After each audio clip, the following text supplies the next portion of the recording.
Olá, bem-vindo a mais um React Qualquer 2. E é o seguinte, bora para mais um vídeo polêmico. Dessa vez é de um canal que tem tempo que eu não reajo, tanto aqui, né, tanto lá no primeiro canal, que é o que? JJ. Dessa vez, Jesus, a maior mentira da humanidade. Bem polêmico, como eu disse. Enfim, é um vídeo de 1h10. Então, se você tá vendo aí no horário da janta, que deve ser o horário que eu solto esse vídeo, né, já pega a sua janta, já assiste comigo, né? Se você estiver vendo na hora do almoço, já almoça comigo aqui, vendo. Café da manhã, vê comigo no café da manhã, café da tarde, o que vai ser grande, viu? Grande, 1h10. Vambora, né?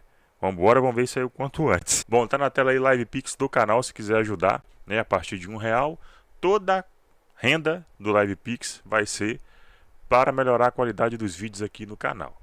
Né? Então, a partir de R$ 1 para cima aí, você pode dar uma moral aí para nós. Se o QR Code não funcionar, você pode ir na descrição que tá o link do Live Pix. Também está na descrição o link original aí do canal do JJ. Também está o link do primeiro canal, se você quiser ir lá. Vídeo segunda, quarta e sexta lá e terça, quinta e sexta aqui.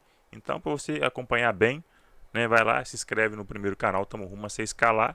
E aqui, né, já deixa o like, se inscreve, porque estamos rumo a 2K. Vamos embora aí, vamos ver se a gente chega o mais rápido possível. Então vamos embora aí pro JJ. Já tem um aviso, ó. Sabia que ia ter esse aviso. Ó. O objetivo desse documentário não é negar ou desrespeitar a figura de Jesus Cristo ou qualquer crença religiosa. A intenção é incentivar o pensamento crítico, explorando evidências históricas, arqueológicas e acadêmicas relacionadas à sua existência e impacto na humanidade. Este conteúdo convida à reflexão e ao diálogo respeitoso sobre um dos temas mais significativos da história. Beleza. Quase engasguei falando beleza, vai. Vambora.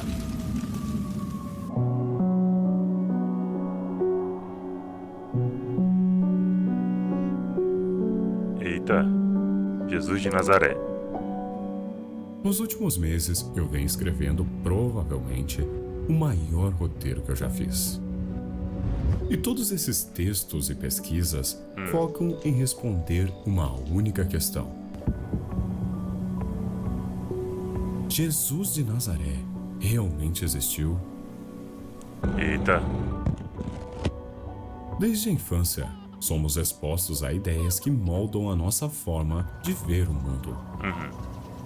Crescer em um país como o Brasil, predominantemente cristão, significa que, para muitos, o nome de Jesus é praticamente inevitável.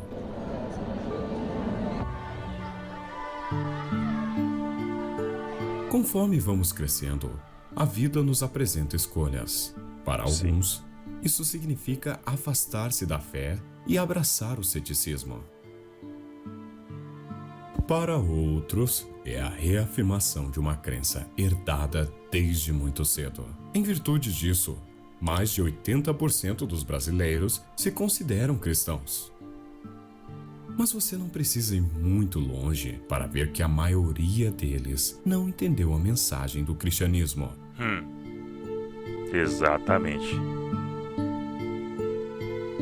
E talvez nem sequer tenham se questionado: e se for mentira? Se aquele que foi chamado de o caminho, a verdade e a vida for, na realidade, o maior engano já contado. Jesus is the way, the truth and the life. Jesus is the Alpha and the Omega. Jesus is the first and the last. With him I need nothing.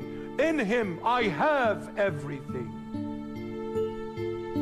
Pense nas pessoas que dedicaram suas vidas à promessa de uma salvação eterna.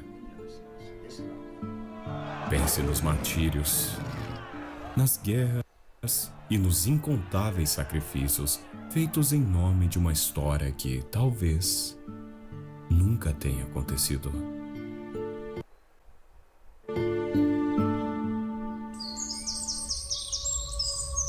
Aproveitar que tá no cortezinho de cena Isso aqui é um tipo de vídeo que eu tô prestando bem atenção. Eu evito de falar muito, porque eu fico prestando atenção, tentando entender, então vai ter poucos comentários nesse aqui, poucas pausas, tá?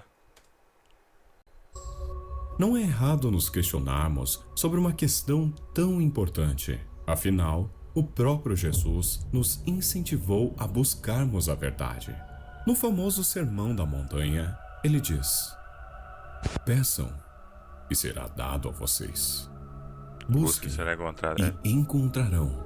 Batam Encontrarão. e a porta será aberta. Pois todo aquele que pede, recebe. Quem busca, encontra. E a quem bate, a porta será aberta.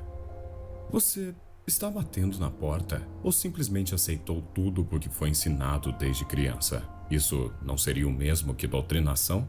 Não devemos ser como as grandes massas de igrejas que são manipulados por lobos em peles de cordeiros, que usam a fé dessas pobres pessoas para enriquecerem. Se todos tivessem entendido o que Jesus pregou, não existiriam essas injustiças. Eu vim aqui porque Deus tem Nossa. e depois que Deus fizer essa Isso aí já é. Deus vai me usar para fazer Me perdoe aí que se você tá vendo, se você é evangélico e você é da Assembleia de Deus, com a congregação também que eu respeito bastante. Mas esse cara aí eu já não sei, velho. Isso aí eu meio que não acredito. Posso estar pecando, posso, mas eu não acredito nesse cara não. A mulher de um pastor que foi traída. Esse aí foi recente. Distribuindo uns prints. Ela passou por uma transformação na aparência. É uma das mulheres. Mas ele mesmo aparentava saber que não seria compreendido. Por isso, lhes falo por parábolas, porque eles vendo, não veem, e ouvindo, não ouvem nem compreendem. Mateus 13. Cerca de 700 anos antes de Cristo, Isaías comenta o mesmo assunto, para ilustrar como muitos, embora tenham acesso à verdade, não estão dispostos a compreendê-la ou aceitá-la devido à natureza de seus corações. Não é errado para você que acredita nele se perguntar se ele realmente existiu.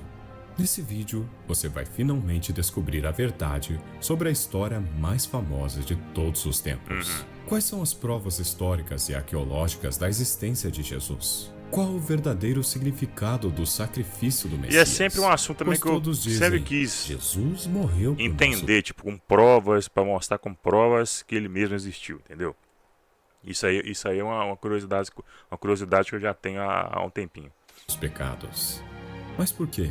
Qual o Eu acredito significado que ele disso? existiu. Quais os Mas eu profetas falaram gostaria de sobre ver ele? provas Em resumo, concretas mesmo. Você vai entender toda essa bagunça. Será que vai mostrar?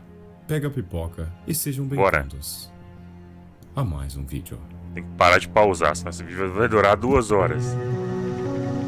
Isso aqui é um documentário, velho. Capítulo 1. Provas históricas. Boa. Já começa pé direito na porta. Mostrando prova.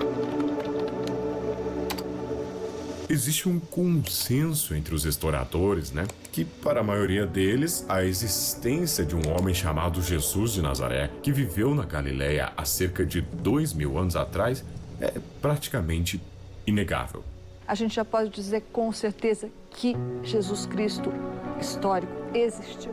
Com bastante certeza. Lamento aqueles ateus que acham que Jesus Cristo não existiu. Tá errado, hein? É muito provável que ele existiu.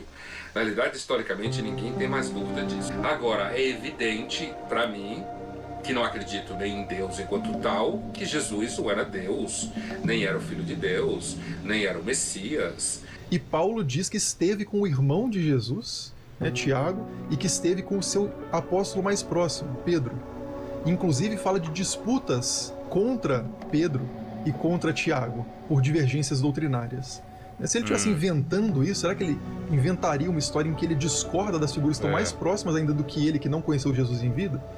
Então isso já é bastante sugestivo. O historiador romano Tácito, de 56 DC, ou seja, ele nasceu cerca de 26 anos após a morte de Jesus, que morreu ali pelos 33 DC. Esse historiador, ele menciona a execução de Jesus sob o governo de Pôncio Pilatos durante o imperador Tibério. A citação é significativa, pois é uma fonte não cristã que confirma a morte de Jesus e a existência do cristianismo logo após a sua morte. A passagem diz o seguinte: para se livrar dos rumores, Nero criou bodes expiatórios e realizou as mais refinadas torturas em uma classe odiada por suas abominações, os cristãos. Cristo, de onde o nome teve origem, sofreu a penalidade máxima durante o reinado de Tibério, pelas mãos de um dos nossos procuradores, Pôncio Pilatos. Os cristãos eram cobertos com peles de animais, rasgados por cães e deixados a apodrecer, crucificados, condenados às chamas e queimados para que servissem de iluminação noturna quando a luz do dia já tivesse se extinguido. Esse texto é de extrema importância, pois Tácito era um historiador romano de alta posição e provavelmente obteve suas informações de fontes oficiais e testemunhos de eventos que estavam sendo discutidos nas esferas políticas e sociais de Roma. Então pode ser que o movimento surja criando o seu fundador, inventando o seu fundador? Pode ser, mas se a gente for duvidar das coisas nesse nível, o que sobra de personagens históricos antigos é muito pouco, Por exemplo, Sócrates é uma pessoa que a gente não duvida muito que existiu, mas tem 3 fontes contemporâneas a Sócrates. Não tem o osso de Sócrates, você não tem algo escrito por Sócrates, tem Platão falando de Sócrates, tem Xenofonte falando de Sócrates. No caso de Pitágoras, você não tem nenhuma documentação contemporânea. O governador Plínio, o jovem, nasceu cerca de 31 anos após a morte de Jesus. Escreveu em uma carta ao imperador Trajano, datada de cerca de mais de 80 anos depois da crucificação, mencionando os cristãos e suas práticas, que incluíam a adoração a Cristo como um Deus. Embora Plínio não descreva diretamente Jesus, ele confirma a existência de uma comunidade cristã que adorava Cristo. Ele diz o seguinte: eles, os cristãos, costumavam Nossa, a letra é muito miudinha, tô assim, dia fixo antes do a luz na minha cara ainda. Cantam entre si hinos a Cristo, como se ele fosse um Deus, e se comprometem por um juramento a não cometer nenhum crime, a não ser que se abstenham de roubo, de furtos e de adultérios. Isso é importante porque cita as famosas perseguições aos cristãos. E como esses preferiam, às vezes, morrer do que negar sua fé. O que cumpre as profecias que Jesus fala sobre as perseguições. Bem-aventurados os que sofrem perseguição por causa da justiça, pois deles é o reino dos céus. Bem-aventurados sois quando vos injuriarem e vos perseguirem e mentindo disserem todo mal contra vós por minha causa. Alegrai-vos e exaltai, porque grande é o vosso galardão nos céus. Pois assim perseguiram os profetas que viveram antes de vós. No restante da carta, Plínio pergunta ao imperador Trajano como lidar com os cristãos e como puni-los. A carta é até bem grande, mas resumidamente ela fala o seguinte: é minha prática, meu senhor, referir a você todos os assuntos sobre os quais tenho dúvidas. Nunca participei de julgamentos de cristãos, portanto, não sei quais ofensas são a prática de punir ou investigar, e até que ponto. Interroguei-os sobre se eram cristãos. Aqueles que confessaram, interroguei-os uma segunda e uma terceira vez, ameaçando-os com punição. Aqueles que persistiram, ordenei que fossem executados, pois não tinha dúvidas de que, qualquer que fosse a natureza de seu credo, a teimosia e a obstinação inflexível certamente merecem ser punidas. Nenhum dos quais aqueles que são realmente cristãos podem ser forçados a fazer. Esses eu pensei que deveriam ser dispensados. A carta de Plínio é de extrema importância, pois mostra que aqueles que realmente eram cristãos preferiam a morte do que negarem a sua fé em Cristo. Suetônio, outro historiador romano, também faz uma referência a Cristo em sua obra Vida dos 12 Césares. escrita em torno de 121 d.C. Ele menciona que o imperador Cláudio expulsou os judeus de Roma. Bom é isso, cara. O bom é isso na literatura, tem falando, velho, na época. Esse é o poder da literatura, né, velho? Distúrbios causados por alguém chamado Crestus, livro de 125, que é considerado uma referência depois de a Cristo. Como os judeus constantemente causavam antes, tumultos, né? Instigados por Crestus, ele, o imperador Cláudio, os expulsou de Roma. Veja bem, o termo Crestus é considerado por muitos historiadores como uma grafia alternativa ou erro de Christus, né? Que significa Cristo, já que as duas palavras eram frequentemente confundidas em textos da época. Este evento provavelmente ocorreu por volta de 49 anos depois de Cristo, ou seja, cerca de 19 anos após a crucificação de Jesus, e é corroborado por uma passagem de Atos, capítulo 18, versículo 2, onde a Bíblia diz: "E Priscila, sua mulher, porquanto Cláudio tinha mandado que todos os judeus saíssem de Roma, foi ter com eles." Ou seja, um historiador basicamente confirmou sem querer um evento contado na Bíblia.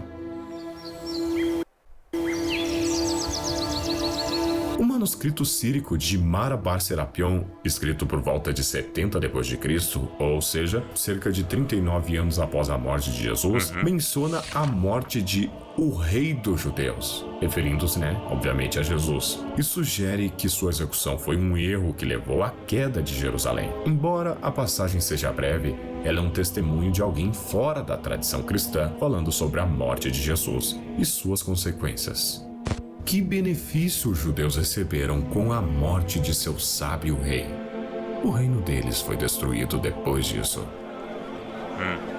Mas com toda certeza a melhor fonte não cristã que menciona Jesus é a do historiador Flávio Joséfo, que, apesar de ter escrito seus livros anos após a morte de Cristo, ele foi o que mais se aproximou dos eventos bíblicos, tendo nascido ali no ano 37 d.C., ou seja, nasceu cerca de apenas 7 anos após a crucificação do Messias. Flávio Joséfo diz: "Por esta época viveu Jesus, um homem sábio, se é que pode chamá-lo de homem. Ele realizou feitos extraordinários e era mestre de homens que recebiam a verdade com prazer. Ele atraiu muitos judeus e também muitos gregos.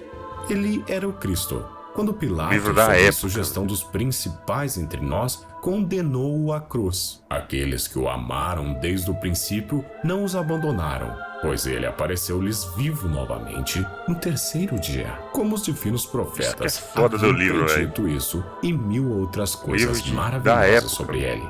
E a tribo dos cristãos, assim chamados por causa dele, não desapareceu até hoje."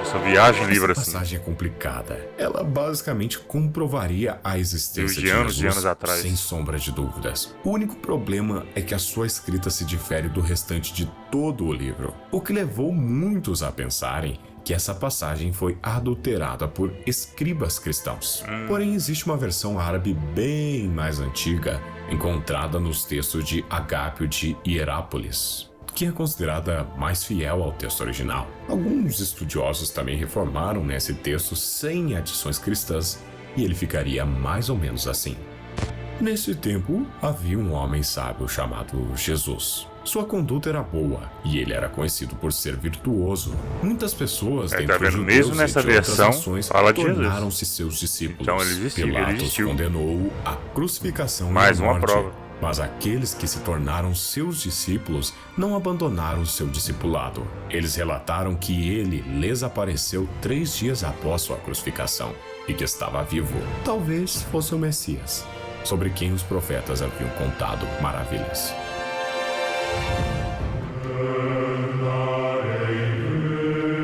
Então, esse texto é uma notícia muito boa para quem é cristão, cara. Porque ele mostra que mesmo ali nos primeiros séculos, ninguém duvidava da existência de uma figura chamada Jesus. O mais interessante é que o historiador também menciona em seus textos Tiago, outra figura bíblica vista como um dos apóstolos de Cristo.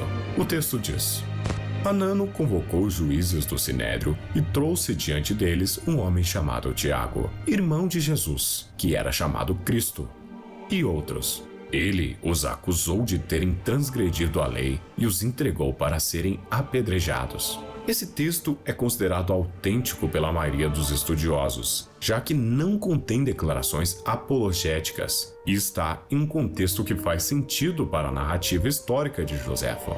Mas se você acha que acabou, você está enganado. Flávio Joséfo também escreveu sobre João Batista, o homem que, segundo a Bíblia, batizou Jesus e teve sua cabeça cortada por Herodes. O texto diz: mas para alguns judeus, a destruição do exército de Herodes pareceu ser vingança divina, e certamente uma justa vingança, pelo tratamento dado a João, de sobrenome Batista, porque Herodes o tinha condenado à morte, mesmo ele tendo sido um homem bom e tendo exortado os judeus a levar uma vida correta, praticar a justiça para com o próximo e a viver piamente diante de Deus, e fazendo isso, se batizar. Essa descrição se casa perfeitamente com a descrição bíblica que diz Mateus.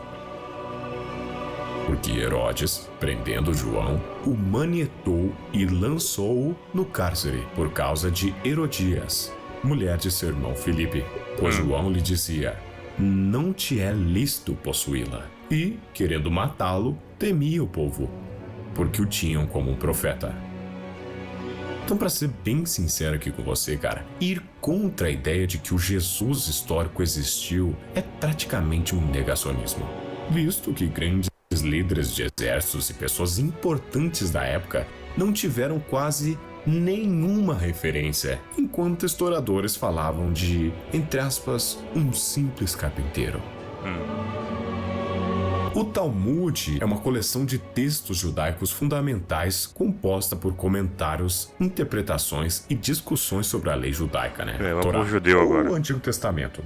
O Talmud menciona Jesus, Yeshua, de forma indireta e em poucas passagens, e essas referências são muito debatidas entre os estudiosos. A maioria dessas menções não é positiva, refletindo a posição judaica tradicional em relação a Jesus, especialmente considerando a separação entre o judaísmo e o cristianismo. Na véspera da Páscoa, Yeshua foi enforcado. Durante 40 dias antes de sua execução, um pregador foi enviado para proclamar: ele será apedrejado por feitiçaria e engano ao povo. Qualquer um que soubesse algo para sua defesa deveria apresentá-lo. No entanto, ninguém apareceu para defendê-lo. Então foi enforcado. Yeshua é uma forma abreviada ou alterada do nome Yeshua, que é o nome hebraico tradicional de Jesus. O nome Yeshua aparece outras vezes no Talmud. O teólogo Robert Van Voorst, autor de Jesus Outside the New Testament, analisa os escritos produzidos por rabinos da época e destaca que nenhum judeu daquele período que se opôs ao cristianismo negou ou questionou a historicidade de Jesus. Em seu livro, ele observa que, se alguém no mundo antigo tivesse motivos para se opor ao cristianismo, eram os rabinos. Dessa forma, argumentar que Jesus nunca existiu e que ele foi uma invenção dos primeiros cristãos teria sido a crítica mais eficaz contra a nova fé. Van Voorst conclui dizendo que todas as fontes judaicas tratavam Jesus como uma figura histórica real, com os rabinos utilizando eventos concretos de sua vida para atacar suas ações e ensinamentos. E mesmo que os primeiros cristãos tenham inventado, por que eles sofreriam perseguições por alguém que nem existiu?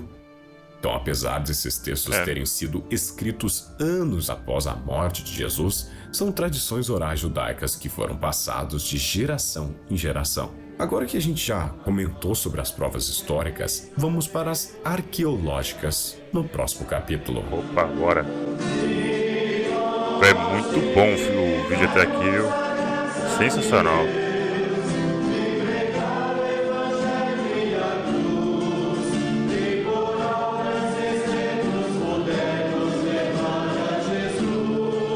Muito bom, velho, até agora esse vídeo. Sensacional.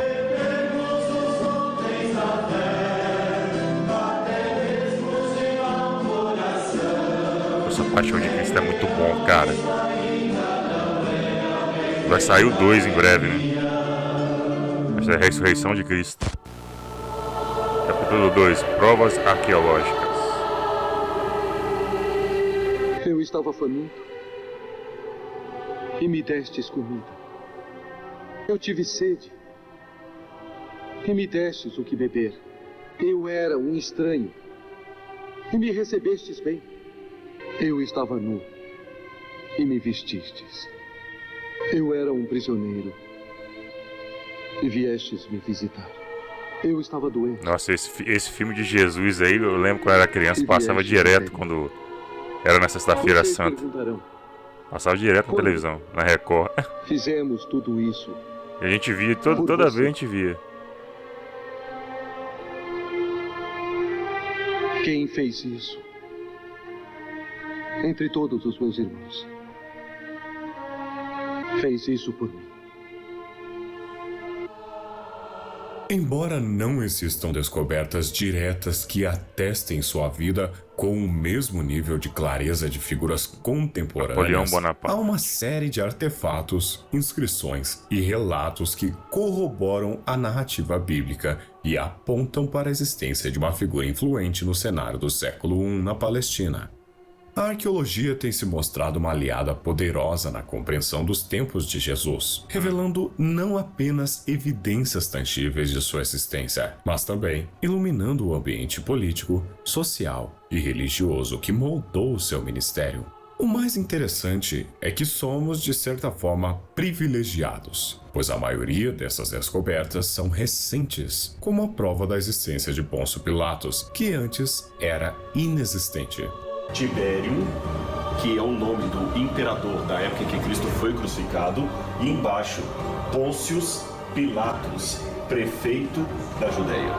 Também temos o tanque de Siloé, uma das mais importantes descobertas arqueológicas relacionadas à antiga Jerusalém, especialmente porque está associada a um episódio significativo do Novo Testamento, no qual Jesus cura um homem cego, de nascença. O episódio descreve Jesus dizendo ao homem para ir até o tanque de Siloé e se lavar com a água, o que resultou na restauração de sua visão. Essa narrativa se passa em Jerusalém, e o tanque tem um papel central na história. O texto bíblico descreve o local de cura como sendo um tanque ou um poço, localizado no bairro de Siloé, ao sul de Jerusalém. Durante muito tempo, a localização exata e as características do tanque foram desconhecidas. Você ia até Jerusalém, mas não encontrava esse tal tanque, como se fosse um mito. Mas olha que interessante, o local foi identificado com base nas tradições antigas e escavações arqueológicas. Os arqueólogos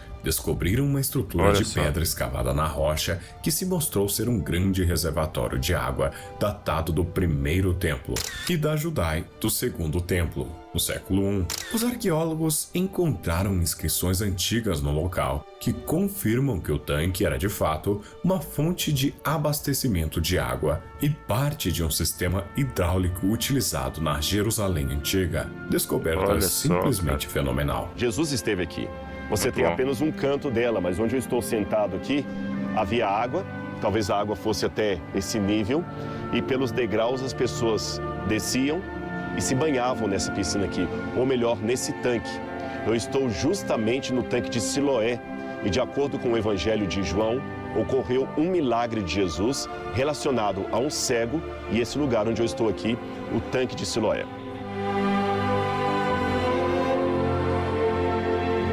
A arqueologia também nos mostra provas da existência de Caifás, o sacerdote que teve papel crucial no julgamento de Jesus. A evidência mais contundente da existência de Caifás foi a descoberta de um ossuário em 1990, durante as escavações do bairro de Silvan, em Jerusalém. O ossuário é uma caixa de pedra usada para armazenar os ossos de pessoas falecidas após a decomposição do corpo, um costume judeu da época.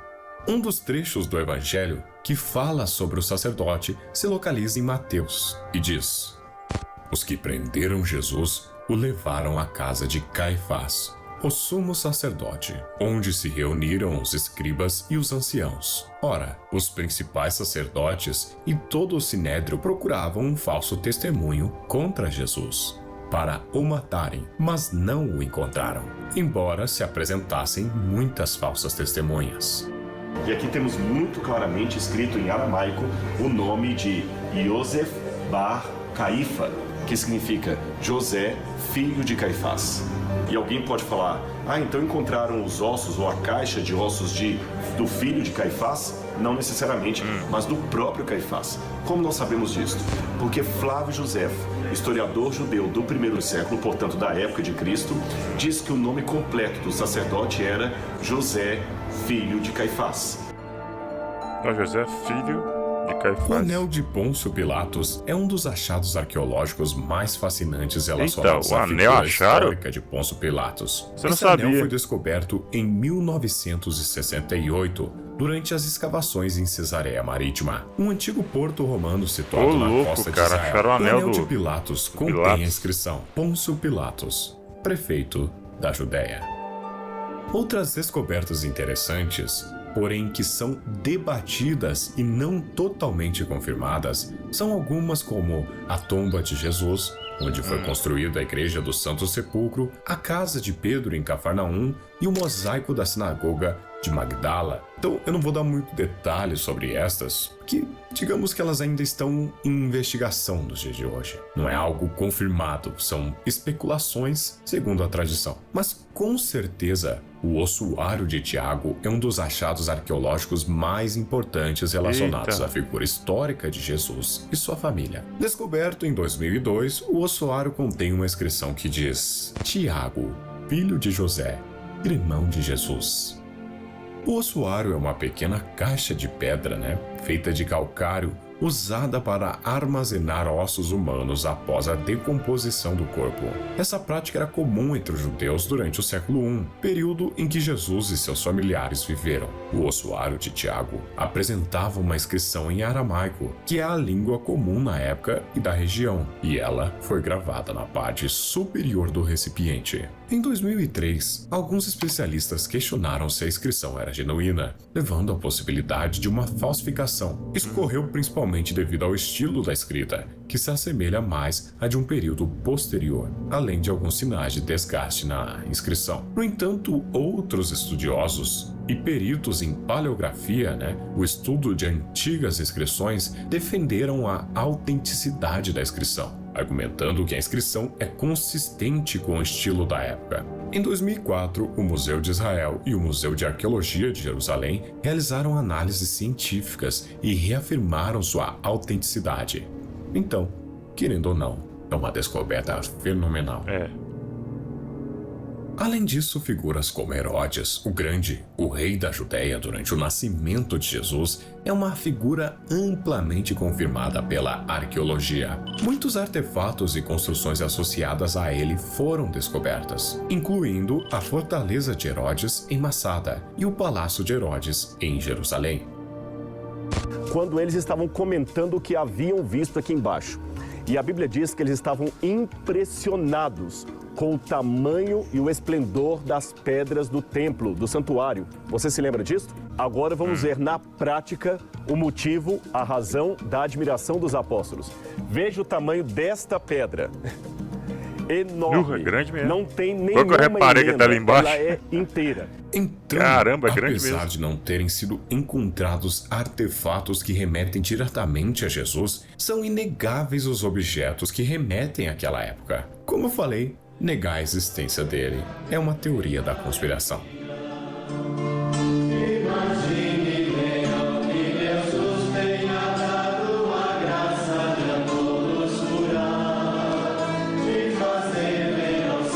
Oh, The Chosen, bom também, bom demais.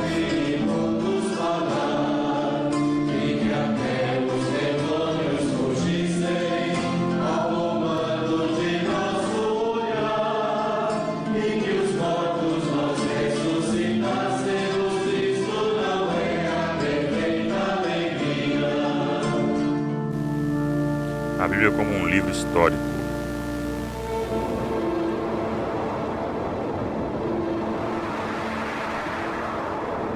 Agora que a gente já falou de fontes extra-bíblicas, por que não usar a Bíblia como um livro histórico? Visto que muitos dos, entre aspas, personagens citados realmente existiram comprovadamente. Os discípulos de Jesus, especialmente os evangelistas, escrevem sobre Jerusalém de maneira que reflete não apenas o cenário religioso, mas também o contexto social, político e cultural da época. O Novo Testamento descreve o Templo de Jerusalém com riqueza de detalhes, como em passagens de Mateus, onde Jesus prediz a destruição do templo. Estão vendo todas essas construções? Eu lhes digo a verdade. Elas serão completamente demolidas. Não restará pedra sobre pedra. Falar isso na época era um completo absurdo. Não é à toa que ele foi crucificado. Mas, querendo ou não, o templo foi destruído. Flávio Joséfo documentou esse evento em sua obra A Guerra dos Judeus, indicando que ele foi destruído cerca de 70 d.C. Não sobrou pedra sobre pedra. Todo o local foi nivelado. E aquilo que outra palavras de Jesus, era né? um santuário para o mundo inteiro tornou-se uma pilha de escombros. Exatamente, é isso que você está pensando em casa. Essas pedras que estão aqui, são as pedras originais do templo, como foram derrubadas no ano 70 e ficaram por 2000 anos cobertas até que os arqueólogos pudessem vir e limpar tudo isto. O Novo Testamento descreve locais específicos de Jerusalém, como o Monte das Oliveiras, a Cidade de Davi e o Cenáculo, dentre muitos outros. Essas localizações são consistentes com o que sabemos sobre a geografia de Jerusalém na época. Ou seja, eles realmente viveram naquele lugar. O Novo Testamento descreve várias práticas religiosas que eram típicas do judaísmo do primeiro século, como as festas judaicas, a Páscoa mencionada em Lucas e outros evangelhos, e também os sacrifícios no templo. A arqueologia confirma a existência de práticas de sacrifício durante essa época e a grande importância da Páscoa em Jerusalém.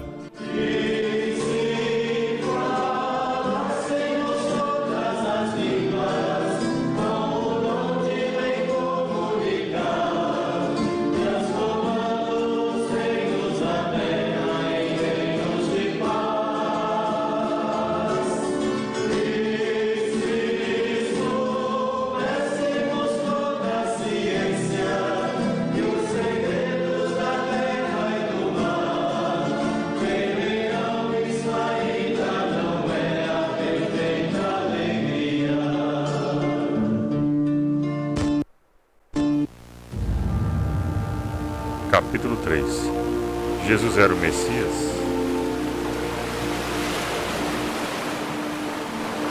Mais uma vez eu falar, velho, bom demais, Agora tá? que você entendeu que o Jesus JJ histórico caprichou. existiu, acho que tá na hora de reorganizar toda essa JJ. bagunça e descobrir o porquê esse nome causou tanto escândalo na época. Por que ele foi crucificado? E por que tantas pessoas falaram sobre ele? Basicamente, o cristianismo acreditava em Jesus como o Messias prometido, enquanto outros o veem até mesmo como o próprio Deus vivo encarnado.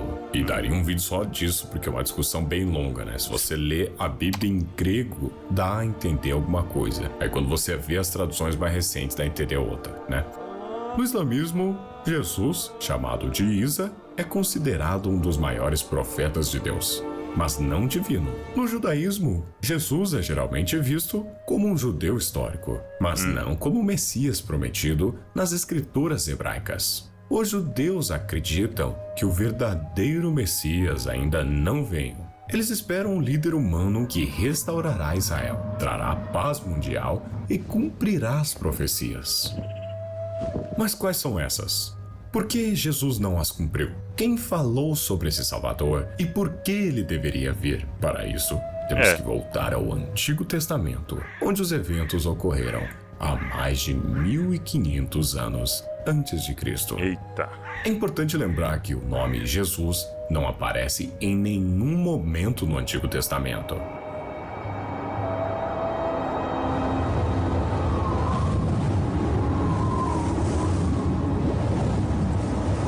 Desde que a maldição do pecado caiu sobre a humanidade no jardim do Éden, a criação pura de Deus foi corrompida e a humanidade entrou em um estado de degeneração espiritual, moral e física. Adão e Eva, expulsos do paraíso, deram início a uma linhagem marcada pelo sofrimento, pela violência e pela separação de Deus.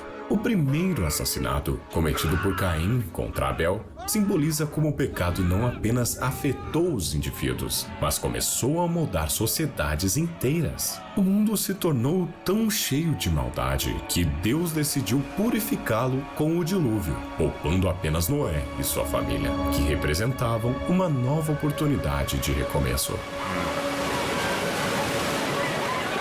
Mesmo após o dilúvio, o coração humano continuava inclinado ao pecado. Em meio a essa corrupção, Deus começou a revelar seu plano de redenção, escolhendo Abraão para ser o pai de uma grande nação. Por meio de Abraão, Isaque e Jacó, Deus estabeleceu sua aliança com o povo de Israel, prometendo abençoar toda a humanidade por meio de sua descendência.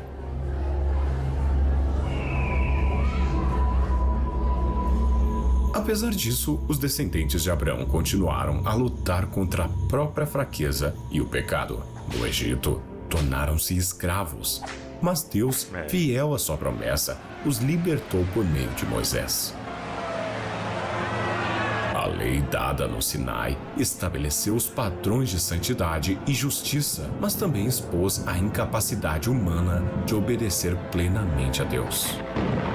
Ao longo do Antigo Testamento, vemos uma história de altos e baixos, juízes, reis e profetas enviados para chamar o povo de volta ao arrependimento e à fidelidade a Deus. Reis como Davi e Salomão trouxeram momentos de glória, mas a idolatria e a injustiça acabaram levando o povo ao exílio. Mesmo assim, Deus não abandonou seu plano. Por meio dos profetas, ele prometeu a vinda de um Messias, um descendente de Davi, que traria salvação e restauraria o relacionamento entre Deus e a humanidade. Mas quem seria esse Messias? Logo em Gênesis, alguns intérpretes já encontram sua menção. Foi quando Deus diz: "Porém inimizade entre você, a serpente, e a mulher, entre a sua descendência e o descendente dela. Este lhe ferirá a cabeça e você lhe ferirá o calcanhar."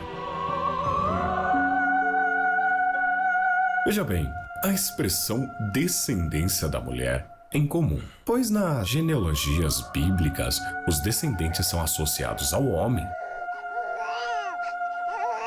Essa ênfase na mulher é entendida como um prenúncio do nascimento virginal do Messias. O ferir a cabeça é interpretado como a derrota definitiva de Satanás, do mal. Ferir a cabeça simboliza um golpe mortal, indicando a destruição do poder da serpente.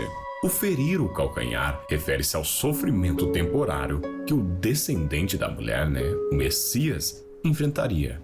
Isso é associado à crucificação de Cristo, onde ele sofre, mas não de maneira definitiva, pois ressuscita.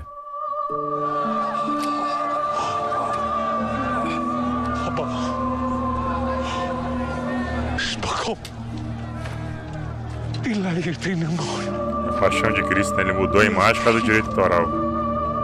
Logo em Gênesis, o sacrifício de Isaque é narrado. Neste episódio, Deus testa a fé de Abraão ao pedir que ele ofereça seu filho Isaque, o filho da promessa, como sacrifício.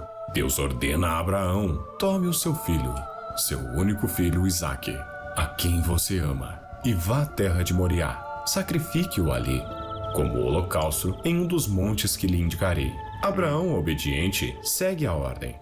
No caminho, Isaque pergunta: o fogo e a lenha estão aqui, mas onde está o cordeiro para o holocausto? Abraão responde: Deus mesmo há de prover o cordeiro para o holocausto, meu filho.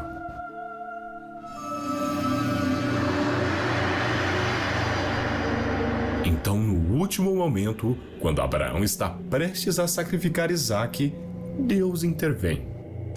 Não toque no rapaz. Agora sei que você teme a Deus. porque não me negou seu filho, o seu único filho. Então, Abraão encontra um carneiro preso pelos chifres em um arbusto e o oferece como sacrifício em lugar de Isaque.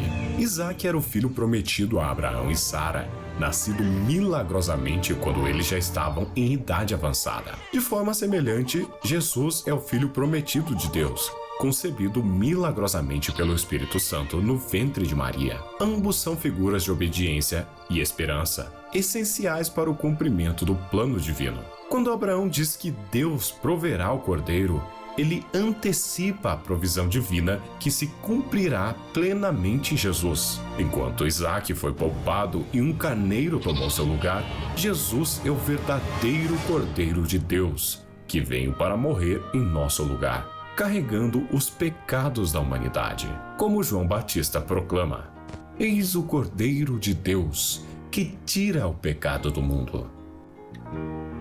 Assim como Isaque carregou a lenha para o holocausto em Moriá, Jesus carregou sua própria cruz até o Calvário. Ambos caminharam submissamente em direção ao local de seu sacrifício. O Monte Moriá, onde Isaque era sacrificado, é tradicionalmente associado ao local onde mais tarde o Templo de Jerusalém seria construído. E nas proximidades está o Calvário, onde Jesus foi crucificado. Isso une os dois eventos em um significado geográfico e espiritual. Abraão estava disposto a entregar seu filho único, a quem ele amava profundamente. Isso reflete o sacrifício de Deus Pai, porque entregou seu Filho único por amor à humanidade. Porque Deus amou tanto o mundo que deu o seu Filho unigênito, para que todo o que nele crer não pereça, mas tenha a vida eterna. Em Êxodo 12, também temos uma alegoria ao Cordeiro. Na preparação para a Páscoa, Deus instruiu Moisés e Arão a dizer ao povo de Israel para selecionar um cordeiro perfeito, sem defeito, que seria sacrificado na noite de 14 de Nisan, o primeiro mês do calendário judaico. A parte mais significativa do capítulo é quando Deus instrui os israelitas a pegar o sangue do cordeiro e marcá-lo nas ombreiras e na verga das portas de suas casas. Isso seria um sinal para que o anjo da morte passasse por cima de suas casas, poupando-os da morte do primogênito. E era a última praga enviada por Deus para persuadir o faraó a liberar os israelitas. A parte mais interessante é que o sangue do cordeiro que livrava as pessoas da morte foi derramado justamente na Páscoa. E agora me responda: quem mais foi morto na Páscoa? Sim, meus amigos, Jesus de Nazaré. Mas existem também muitos trechos simples na Bíblia que ressaltam a figura messiânica de Jesus. Isaías diz: "Portanto, o Senhor mesmo lhes dará um sinal. A Virgem conceberá e dará luz a um filho, e o chamará pelo nome de Emanuel."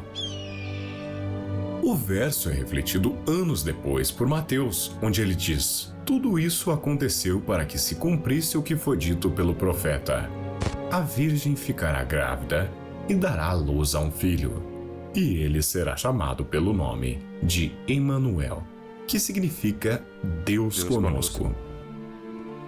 O nascimento virginal de Jesus é considerado um dos mistérios centrais da fé cristã, pois ele simboliza que Jesus não foi apenas um homem, mas também o Filho de Deus. Quando a criança nascer, o nome Emanuel era para ser uma expressão simbólica, indicando a presença e proteção de Deus com o povo. Não significa que o bebê seria literalmente chamado Emanuel.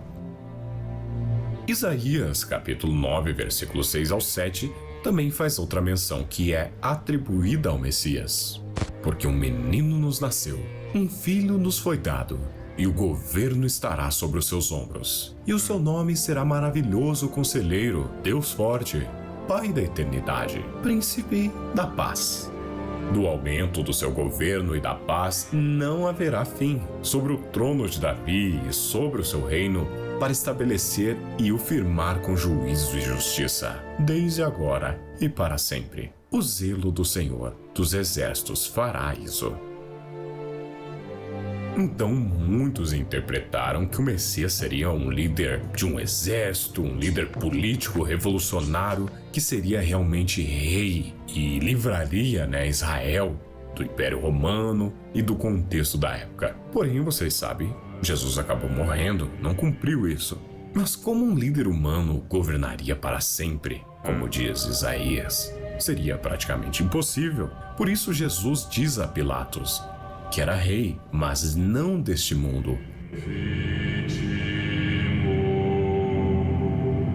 Dentre outros, eu posso citar também Miqueias.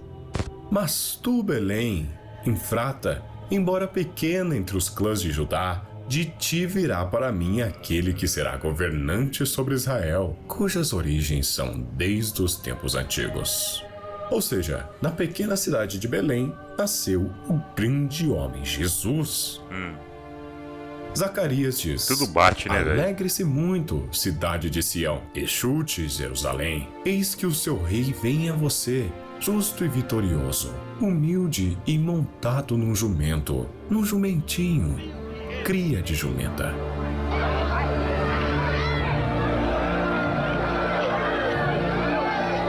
Enfim, existem, sem dúvidas, diversas outras profecias que podem ou não fazer referência a Jesus. Mas existem duas que são claramente especiais para mim.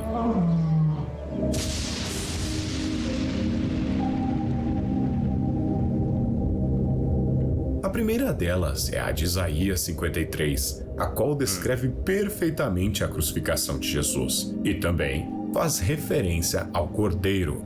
O texto diz: Era desprezado e o mais rejeitado entre os homens, homem de dores e que sabe o que é padecer. E como um de quem os homens escondem o rosto, foi desprezado e não fizemos dele caso algum. Bom, eu não sei se você tem noção o que foi a crucificação de Jesus, mas acredite, foi bem pior do que na Paixão de Cristo. Eu vou deixar um estudo aqui na descrição, que vai mostrar detalhadamente o sofrimento que ele passou no Calvário, que, sério, foi uma das mortes mais sofridas que alguém poderia passar. Você não tem ideia o que fizeram com ele, cara. Por isso o texto diz, como um de quem os homens escondem o rosto. Porque a situação dele ali estava tão feia que era difícil até mesmo de olhar para ele, cara. Então, uma situação ali que um homem inocente estava passando. Bizarro.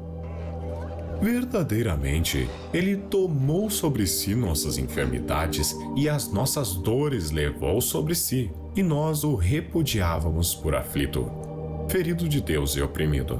Mas ele foi ferido por nossas transgressões, moído pelas nossas iniquidades. O castigo que nos traz a paz estava sobre ele, e pelas suas feridas fomos sarados. Todos nós andávamos desgarrados como ovelhas. Cada um se desviaste pelo seu caminho, mas o Senhor fez cair sobre ele a iniquidade de todos nós. Ele foi oprimido e afligido, mas não abriu sua boca. Como o cordeiro foi levado ao matadouro, e como a ovelha muda perante os seus tosqueadores, assim ele não abriu sua boca. Da opressão e do juízo foi arrebatado. E quem contará o tempo de sua vida? Porquanto foi cortado da terra dos viventes, por causa das transgressões do meu povo. Foi-lhe feita a ferida, e designaram-lhe sua sepultura com os ímpios. Mas com o rico esteve na sua morte, embora não tivesse feito injustiça,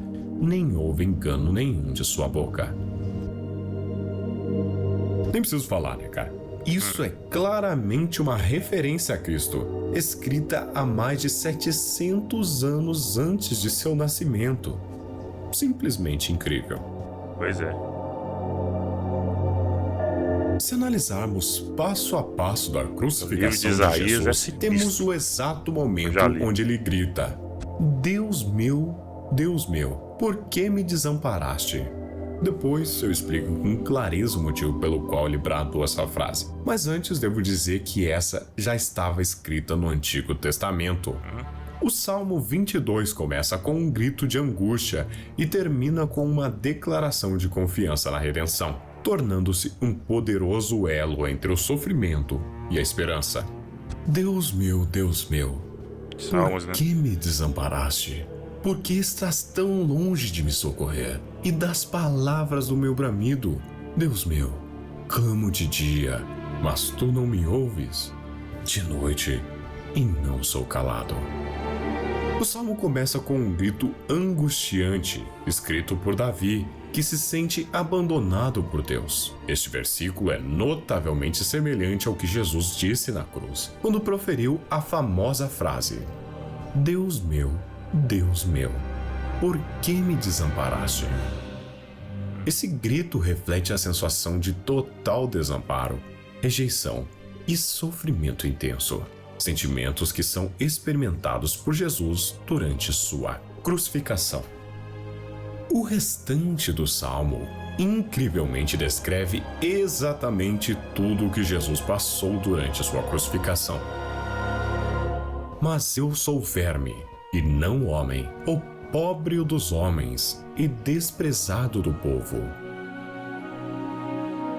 Verme era um jeito de dizer humilhado, pois ele foi de tal maneira que era nojento de se olhar para ele naquelas míseras condições. Todos os que me veem zombam de mim, estendem os lábios, maneiam a cabeça, dizendo: confiou no Senhor que o livre. Livre-o, pois nele tem prazer. Cara, aqui chega a ser cômico como bate certinho com o Novo Testamento, né? Todos os que me veem, ele tá falando como se tivessem todos olhando para ele, né? Assistindo ele, assim como na cruz. Todos naquele momento zombavam de Jesus. Aí quando ele fala, maneiam a cabeça dizendo, confiou no Senhor que o livre, encaixa muito no Evangelho. E o povo que estava de pé olhando, e até os governantes zombavam dele, dizendo, a outro salvou, salve-se a si mesmo, se é o Cristo, o escolhido por Deus. Muitos touros me cercaram, fortes touros de Bazã me rodearam. Touros aqui quer dizer poderosos, exatamente como o Evangelho descreve. Abriu contra mim a sua boca, como um leão que despedaça e ruge. Ou seja, descreve o momento que esses poderosos gritavam a Jesus. Como água me derramei, e todos os meus ossos se desconjuntaram. O meu coração foi como cera, derreteu-se dentro de mim. Como água me derramei, pode se referir ao fluxo de sangue e água que saiu do lado de Jesus quando ele foi perfurado pela lança. Mas um dos soldados lhe abriu o lado com uma lança, e logo saiu sangue e água. Todos os meus ossos se desconjuntaram. Representa o corpo de Jesus que foi esticado e pendurado de tal forma que causava intensa dor nos ossos e articulações. Os ossos de Jesus podem ter sido fisicamente deslocados devido à posição prolongada na cruz e o peso do corpo pendendo para baixo. Meu amigo, Jesus meu sofreu coração pra foi como cera, caramba. derreteu-se dentro de mim.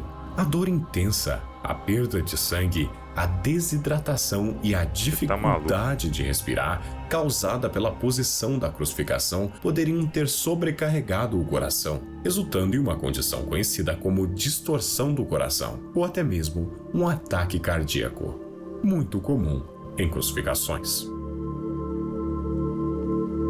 A minha força secou-se como um caco, e a minha língua se pegou ao céu da boca, e me deitastes no pó da morte. A minha língua se pegou ao céu da boca. Isso descreve uma sensação de sede intensa devido à desidratação e ao intenso calor. A língua de Jesus ficaria seca e pegada ao céu da boca, um fenômeno comum em condições de choque e exaustão. No Evangelho de João é mencionado que Jesus, no momento de sua crucificação, exclamou: tenho sede.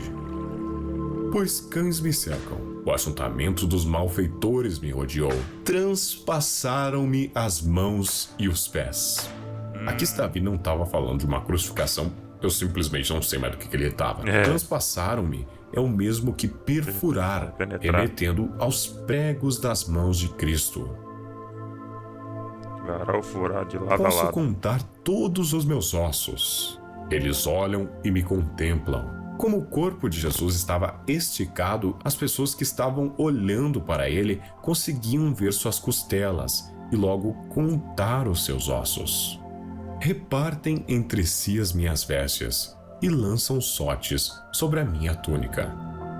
Depois de o terem crucificado, repartiram as suas vestes, lançando sortes. Mateus não inventou isso, pois inúmeros documentos comprovam que na época era costume dos soldados romanos dividirem as vestes do crucificado e a jogarem na sorte. Era um ritual de crucificação a qual foi inventada apenas no século 4 a 6 a.C. Ou seja, Davi descreveu uma crucificação séculos antes de ela sequer ser inventada. Davi, Isaías, e a gente tudo percebe viu uma o que ia mudança, acontecer. um alívio, como se Deus finalmente ouvisse o clamor dessa pessoa. Todos os limites da terra se lembrarão e se voltarão ao Senhor, e todas as famílias das nações adorarão perante a tua face, porque o do Senhor é o reino e ele governa as nações. Ou seja, o Deus de Israel, escrito primeiramente por um povo judeu, será adorado por toda a terra. E a gente sabe que só depois de Jesus isso aconteceu. O cristianismo se tornou a maior religião do mundo. Não era somente para um público judeu, mas sim para todos os chamados. Todos os que descem ao pó se prostrarão diante dele, e aquele que não pode salvar a sua alma se prostrarão diante de quem?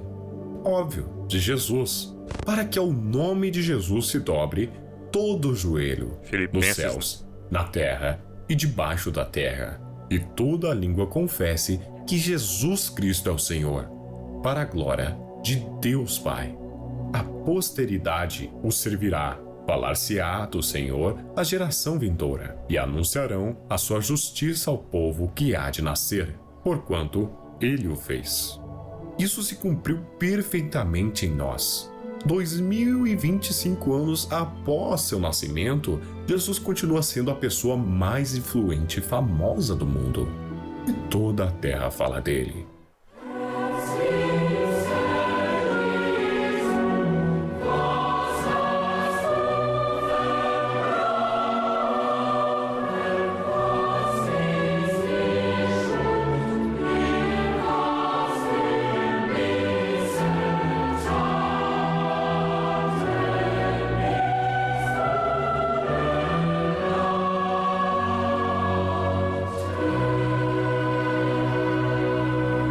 Capítulo 4. Por que figura histórica de Jesus causou tanto caos?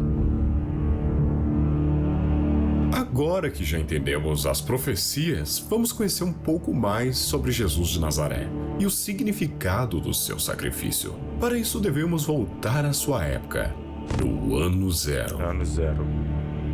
Naquele tempo, a expectativa desse tal Messias era muito aguardada. O povo rezava para a vinda desse tal homem que salvaria a humanidade. Os judeus viviam sob o domínio do Império Romano e sonhavam com a promessa de um libertador, aquele que restauraria o reino de Israel e os tiraria da opressão.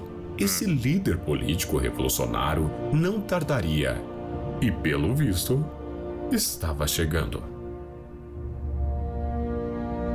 Em um cenário repleto de expectativas, de esperança e de promessas de libertação, o povo acreditava que o tão aguardado Salvador chegaria com poder e glória, com força militar para derrotar os opressores romanos e restaurar o reino de Israel. Mas, em vez disso, o Messias entra em Jerusalém montado em um simples burrinho, como um símbolo de humildade, em um gesto profundamente contra as expectativas de muitos.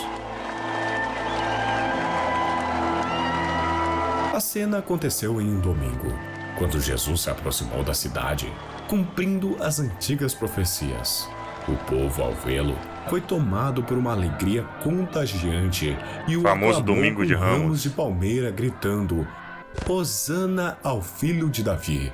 Bendito é tu que vem em nome do Senhor.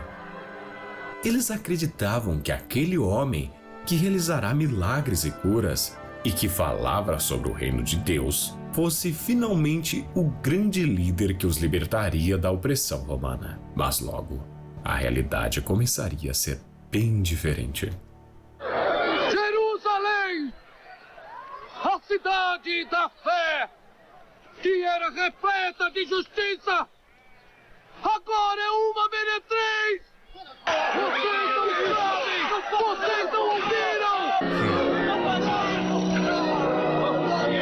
Esta é uma casa de orações! Não aplaude! Temos que apedrejá-lo! E vocês a transformaram em covil de ladrões! Jesus, ao invés de montar um exército ou desafiar diretamente os poderosos, passou a desafiar as autoridades religiosas e a estrutura de poder que reinava em Jerusalém. Peitou todo mundo. Malditos escrivãos e fariseus, todos hipócritas, por impedirem a entrada dos homens no reino dos céus. Vocês todos não entram, nem deixam os outros entrarem. Guias, cegos. Vocês são como sepulcros imaculados, todos limpos e belos por fora, mas por dentro, repletos de ossos de mortos e de corrupção. Estão vendo essas pedras? Eu lhes digo, aqui não restará pedra sobre pedra, tudo será destruído. Seus ensinamentos estavam mais focados em transformar os corações das pessoas, em ensinar o amor incondicional, a humildade, o perdão e a fé em Deus. Para muitos, isso não era o que eles esperavam de um Messias. Para os religiosos da época, suas palavras e ações eram uma ameaça ao controle que tinham sobre o povo, enquanto para os romanos, ele representava uma possível fonte de agitação. A desilusão foi crescendo. O povo que o aclamara na estrada triunfal de Jerusalém, dias depois seria o mesmo a pedir por sua morte. Jesus falou absurdos como: derrubai esse templo, e em 3 dias o levantarei. Disseram, pois, os judeus: em 46 anos foi edificado esse templo, e tu o levantarás em 3 dias? Aqui não entenderam eles que, na verdade, ele falava de seu corpo, que foi derrubado e no 3º dia foi reconstruído. Ou seja, o corpo de Jesus era o novo templo, pois o de pedra, até os dias de hoje, não foi reconstruído. Além desse líder os decepcioná-los, ele disse coisas como: ninguém vem ao Pai senão por mim. Ao afirmar que ele é o único caminho para a salvação, ele desafiava todas as outras crenças e práticas religiosas, o que era extremamente radical para a época. Antes que Abraão fosse, eu sou. Ao se referir a si mesmo como eu sou, Jesus usou uma expressão que se referia ao nome de Deus no Antigo Testamento, quando Deus se revelou a Moisés. Bem-aventurados aqueles que vêm em nome do Senhor, porque eu e meu Pai somos apenas um.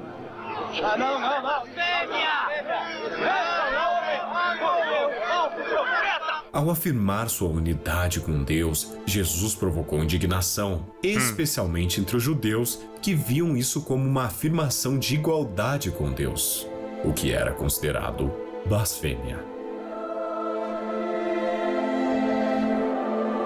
Precisamos lembrar que era uma época totalmente diferente da nossa, e falar isso naqueles dias era totalmente loucura. Sua crítica à hipocrisia dos líderes religiosos, a exploração do povo e a falsidade em muitas de suas ações gerou grande oposição. Os romanos temiam qualquer movimento que pudesse incitar uma revolta, especialmente se ele fosse acompanhado por uma grande quantidade de seguidores. Os líderes judeus que colaboravam com os romanos temiam que Jesus fosse uma figura messiânica que levasse o povo para uma revolução. Isso acabou resultando em sua entrega aos romanos para ser julgado e condenado à morte.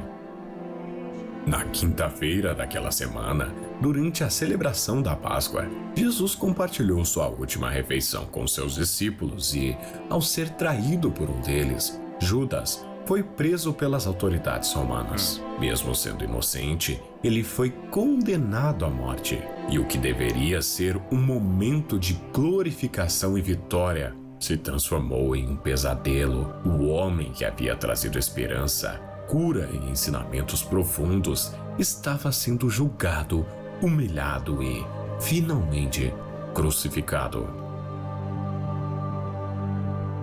Para finalmente compreendermos o sacrifício de Jesus, precisamos entender a justiça divina. Um juiz que perdoa um criminoso sem que haja uma punição justa comete um ato de injustiça. Deus, sendo o juiz mais justo que existe, não pode simplesmente perdoar o pecado sem que haja uma penalidade para ele. A Bíblia nos ensina que o salário do pecado é a morte. Todos nós, como seres humanos, merecemos a punição por nossos pecados, pois todos pecaram e carecem da glória de Deus.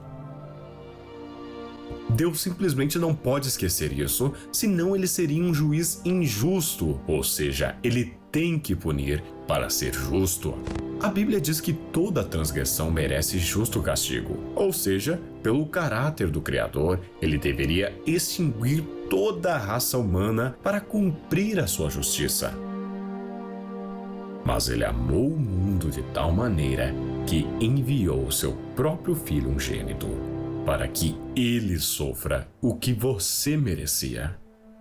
Ou seja, a punição pelos pecados não foi extinguida. A diferença é que ao invés de você pagar, quem paga é o Filho. Ou seja, ele imputou em seu próprio Filho todos os nossos pecados. Por que você acha que hoje não precisamos mais fazer sacrifícios a Deus? Simples, porque o Cordeiro Perfeito já foi sacrificado no Calvário. Ou seja, ele tem que punir, caso contrário seria injusto. E cara, foi terrível. Não é à toa que momentos antes ele orava a Deus suando sangue, pedindo que, se possível, afastasse dele aquele cálice. Imagina o estado de ansiedade e medo que uma pessoa deve dar para chegar nessa situação. Ele sabendo que ia sofrer tudo isso. A vontade de Deus. Quando ele estava lá na cruz e estavam zombando dele, ele podia muito bem descer dali e exterminar todo mundo. Mas se ele fizesse isso, a obra redentora do Messias iria por água abaixo. Seria falha. Então imagina o estado de espírito de Jesus. Nossa. Ele tinha o poder para descer da cruz, mas não o fez porque ele sabia seu propósito. Ou seja, finalmente, quando Jesus diz: Deus meu, por que me desamparaste? Ele sente o seu pai virar o rosto contra ele. Deus naquele momento parou de olhar Jesus. Ele estava distante do filho, porque naquele exato momento ele carregava uma coisa pior do que a dor da crucificação. Naquele momento, Jesus estava com nada mais, nada menos do que todos os pecados da humanidade nas suas costas. Ele morreu então junto com todos eles, os extinguindo e fincando a lança na cabeça da serpente, derrotando Satanás, como estava prometido em Gênesis. Ele morreu com todos os pecados, inclusive com os seus.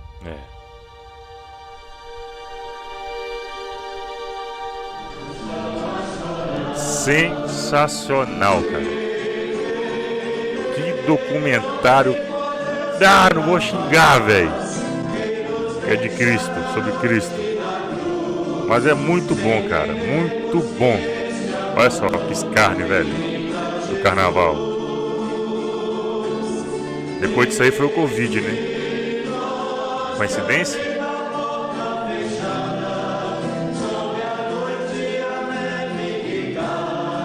Véi, que documentário. Nossa, eu não posso xingar, velho, por respeito. Nossa, velho. Muito bom. Muito bom.